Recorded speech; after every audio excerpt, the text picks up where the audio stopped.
नमस्कार। और सरदाराम बोल रहा हूँ। हाँ जी परेशान हूँ आपका।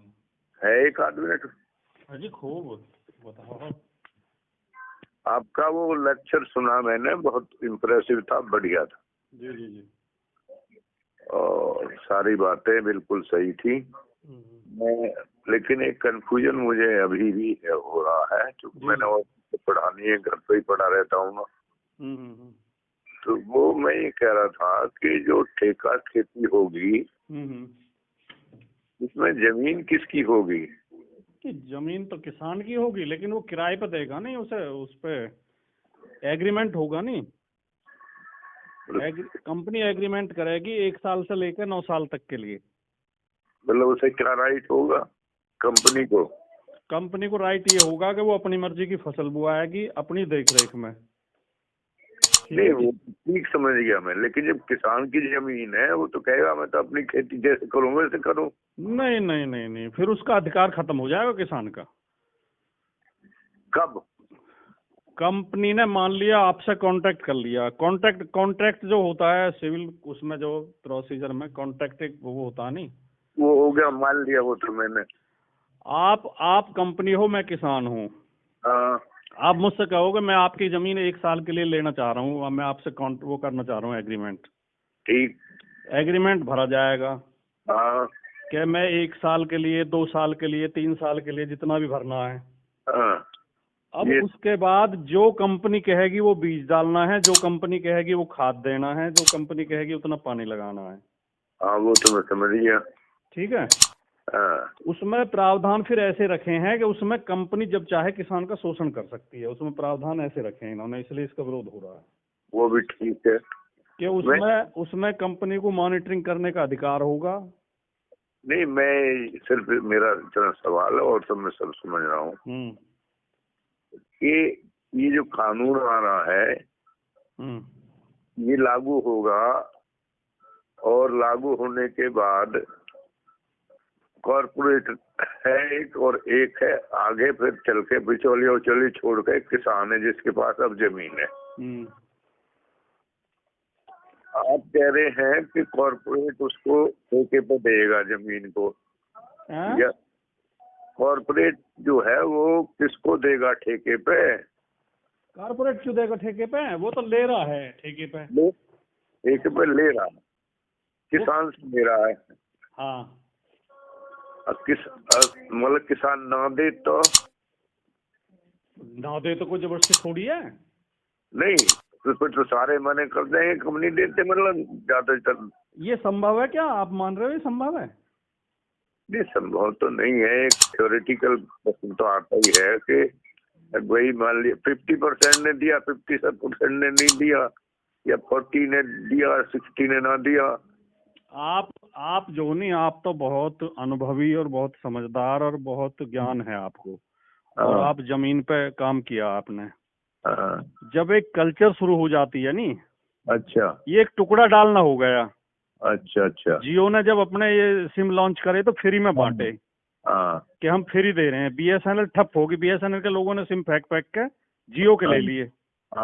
फिर उसने पैसे बढ़ाने शुरू कर दिए। जैसे ही बीएसएनएल खत्म हुई, पैसे बढ़ाने शुरू कर दिए। पहले 99, फिर 199, अब 499 का उसका एक महीने का। ठीक है जी। मैं आपको याद दिला दूं तो ठीक है। नहीं, मेरी बात सुन लो, जो आप पूछ रहे थे मैं वही बताना चाह रहा हूँ। अच्छा। अब इन कंपनियों के पास इतनी पूंजी होती है कि साल, 2 साल, 3 साल का घाटा झेल सकते हैं। वो भविष्य देखते हैं। सड़क बना दी, पूरी जेपी ने बना दी, गेट नोएडा से आगरा तक की सड़क। अब उस पर कितने साल, 50 साल टोल वसूलेगा। 100 गुना वसूलेगा। जब शुरू में तो उसने पैसा लगाया ना, तो वो कहने में तो ऐसा लगता कंपनी पैसा लगा के अपने पैसे से बना रही, तुम पे क्या जोर पड़ रहा है। लगता था ऐसा जैसे धर्मात्मा है, समाज सेवा के लिए आ रहे हैं।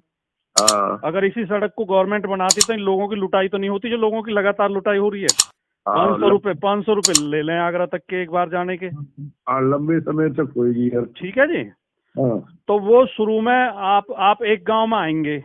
गांव में कहेंगे भाई हम जो है, मान लिया किसान को आइडिया होता है। अब गांव में हमारे जैसे मेरे खेत जो 5000 रुपए बीघे पे उठे हुए हैं 1 साल के लिए। अब वो कहेगा भाई हम तो इतना रुपया देंगे आपको, मुझे मान लिया मिलने लगे 10,000 रुपए। हाँ तो किसान कहाँ रुक जाएगा, फिर भाग भाग के देगा। हाँ देगा, ठीक है। क्यों जी, ठीक है ना। बिल्कुल ठीक अब है। वो साल 2 साल 3 साल उसे जो है ठीक रेट दे देगा, हाँ और फिर कहेगा भाई अब तो ये रेट, अब तो इसमें मंदी आ गई, हम तो इस रेट में लेंगे। वो शर्तें जो है तो समझ रहा हूँ सारी बातें। एक बात और सुन लो आप, जो एक मैं आपको एक उदाहरण सुनाता हूँ। फुर्सत में तो वैसे तो कोई दिक्कत तो नहीं बात करने में? कोई भी दिक्कत नहीं। एक मैंने उसमें पढ़ा था, एक वो है अर्थशास्त्री है, वो धीरेन्द्र करके, धीरेन्द्र क्या नाम पूरा उसका, उसके लेख आते हैं, रेगुलर लिखता हूँ दैनिक जागरण में। अच्छा। एक बार उसने लिखा कि ये जो रियल एस्टेट जो होता है ये किस तरह काम करता है। हाँ ये जो प्लॉट और बिल्डिंग जो बनावे हैं, हाँ उसने कहा एक आदमी सूट बूट पहन कर हाथ में सूटकेस लेके गांव में आया। हाँ उसने गांव वालों से कहा जी कुछ बिल्ली खरीदनी है। हाँ गांव वाले ने सोची यार आज तक तो कहीं बिल्ली खरीदना हो, उसने बिल्ली कौन पैसा दे रहा। हाँ तो निका जी बिल्ली को तुम क्या खरीदोगे? नहीं हमें खरीदनी है, जरूरत है, हम 100 रुपए बिल्ली लेंगे। हाँ अब जी गांव वाले ने पकड़ पकड़ के बिल्ली, उसने एक मकान किराए पे ले लिया हाँ और उसमें बिल्ली रख ली वो, हाँ और उनके दूध की और खाने की व्यवस्था कर दी। हाँ और लोगों ने 100 रुपया 100 रुपया हम बिल्ली पकड़ पकड़, गांव में जितनी बिल्ली है पकड़ पकड़ के बहा देती, 2-4 बिल्ली बची। हाँ एक हफ्ता बाद एक दूसरा आदमी आया, हाँ साहब कुछ बिल्ली खरीदनी है। हाँ तो गाँव वाले बोले बिल्ली इनके कुछ ज्यादा ही विशेष महत्व होगा, देखा है नहीं भाई कितने खरीदेगा? नहीं जी 500 रुपये बिल्ली। हाँ बोले उन्होंने की साले तुमने तो 100 में लुट के तुम सचो। अब जो 2-4 बिल्ली पर बच रही थी हाँ वो कोई लेके आया तो उन्होंने 500 रुपये हम खरीद ली भाई। हाँ ठीक है जी। जी। अब वो जो है गांव वाले उसके पास जाल लगे जिसने पहले खरीदी 100 में। हाँ नहीं भाई हमारी बिल्ली वापस दे, हम न दे रहे तो बिल्ली, हम तो अपनी वापस ले रहे हैं। हाँ वहां की तो 300 रुपये में दूंगा। अच्छा। मैंने इन्हें दूध भी पिलाया और ये खवाया और वो खवाया, लोगों ने 300 रुपये में बिल्ली खरीद ली, वापस हो गया 500 में बेचेंगे। हाँ और वो जो दूसरा आया वो आया ही ना, फिर हाँ उन्हीं की बिल्ली 100 में खरीद के 300 में बेचेगा उन्हें। हाँ, इस तरह पूंजीवाद काम करता है। ठीक। ये यही करेंगे कि पहले जो थोड़ा महंगा खरीद लेंगे, हाँ और फिर इसमें जो प्रावधान है नहीं, हाँ जैसे खेती मतलब उस पर लेगा ना, वो किराए पर लेगा, तो पहले ये बताएगा कि हमें जो फसल बुआनी है हम उसे उस रेट में खरीदेंगे। हाँ वो पहले तो। हाँ अब उसने कह दिया हमसे कि हम अब तुम गेहूं बो इसमें, हाँ, और उसमें फिर ये क्लॉज दिया है कि उसकी मॉनिटरिंग करेगा वो। अच्छा। अगर उसके सही तरीके से खाद बीज पानी निराई गुड़ाई जो सही नहीं हुई, उसे लगा कि किसान ने लापरवाही की है, हाँ तो बीच में एग्रीमेंट कैंसिल कर सकता है। ठीक। ठीक है जी। ठीक। और अगर दोनों में कोई विवाद होगा पैसे वैसे को लेकर या उसको लेकर क्वालिटी को लेकर, हाँ, अगर फसल की क्वालिटी सही नहीं है वो कह सकता है इसकी क्वालिटी सही नहीं है, किसान कहेगा क्वालिटी सही है। हाँ, तो फिर उनके बीच में फैसला कैसे होगा? हाँ, उसके लिए वो प्रावधान इतना खतरनाक रखा है कि पहले एक सुलह बोर्ड बनाई जाएगी। हाँ, सुलह बोर्ड में दोनों के प्रतिनिधि होंगे, जी। वो 30 दिन के अंदर फैसला करेंगे। हाँ, 30 दिन के बाद फैसले में अगर फैसला नहीं होता है, एक पक्ष को मंजूर नहीं होता है, हाँ, तो वो एसडीएम के कोर्ट में जा सकता है। फिर 30 दिन का समय एसडीएम को दिया है, हाँ, और उसमें ये भी लिखा है कि अगर एसडीएम के कोर्ट में सीधे चली जाएगी पार्टी, तो एसडीएम फिर ये पूछेगा कि तुमने सुलह बोर्ड में नहीं गए तुम? हाँ, वो कहेगा जी हमने तो बनाया नहीं है। तो एसडीएम पहले सुलह बोर्ड का गठन कराएगा और 30 दिन का समय उन्हें देगा। जी। ठीक है जी। जी। फिर 30 दिन के अंदर एसडीएम फैसला सुनाएगा अपना। हाँ, 30 और 30 60 दिन हो गए, 2 महीने हो गए। 2 महीने हो गए। फिर उसको एक जो पार्टी असंतुष्ट होगी उसको 30 दिन का समय अपील के लिए दिया जाएगा। हाँ, 30 दिन के अंदर वो अपील कर सकता है। 3 महीने हो गए। हाँ, अपीलीट कोर्ट होगी, एडीएम या डीएम जिसे डिप्यूट करे। हाँ, हाँ, फिर 30 दिन का समय उसे दिया गया, तो 4 महीने का टाइम पूरा है डिस्प्यूट के लिए। अच्छा। अब कौन किसान अपनी फसल खेत में छोड़कर 4 महीने उलझेगा उसमें, ये बताओ। ठीक। और क्या एसडीएम या एडीएम उनके पक्ष में, किसान के पक्ष में फैसला सुना देंगे अंबानी के सामने? हाँ, ठीक और है। उसमें साफ फिर ये लिखा हुआ है कि ये किसी सिविल कोर्ट की ज्यूरिडिक्शन में नहीं आएगा। हाँ, इस एक्ट के तहत कोई भी विवाद सिविल कोर्ट नहीं सुनेगा। हाँ, यानी कि वो एसडीएम और एडीएम जो फैसला करेंगे वही सुप्रीम कोर्ट है। हाँ, हाँ, ठीक है जी। ठीक है। तो वो क्या करेंगे, मान लिया हमसे गेहूं बुआ दिए उन्होंने, या कोई भी फसल आलू बुआ दिए, हाँ, अब व्यापारी को लगा, व्यापारी तो बाजार पे पूरी नजर रखता है, व्यापारी को लगा कि इस बार तो आलू डाउन जाएगा, तो वो बीच में कोई बहाना लगा के कि तुमने खाद पूरी नहीं डाली, मैं तो कैंसिल कर रहा हूँ अपना वो जो, ठीक है जी। अब उसने जो किसान को एडवांस दे रखा है उसकी वसूली के लिए वो कोर्ट में डाल देगा, किसान की फसल भी बेचारे की रहेगी। अब उसके पैसे कहाँ से दे किसान? तो उसमें लिखा हुआ है कि इसकी रिकवरी जो है लैंड रेवेन्यू की भांति की जाएगी, एज लैंड रेवेन्यू। और लैंड रेवेन्यू में ये प्रावधान है कि अगर भू राजस्व किसी बकाया है तो अमीन उसे बंद कर सकता है उसमें हवालात में 14 दिन के लिए, और तहसीलदार उसकी जमीन को कुर्क करके नीलाम कर सकता है। ठीक।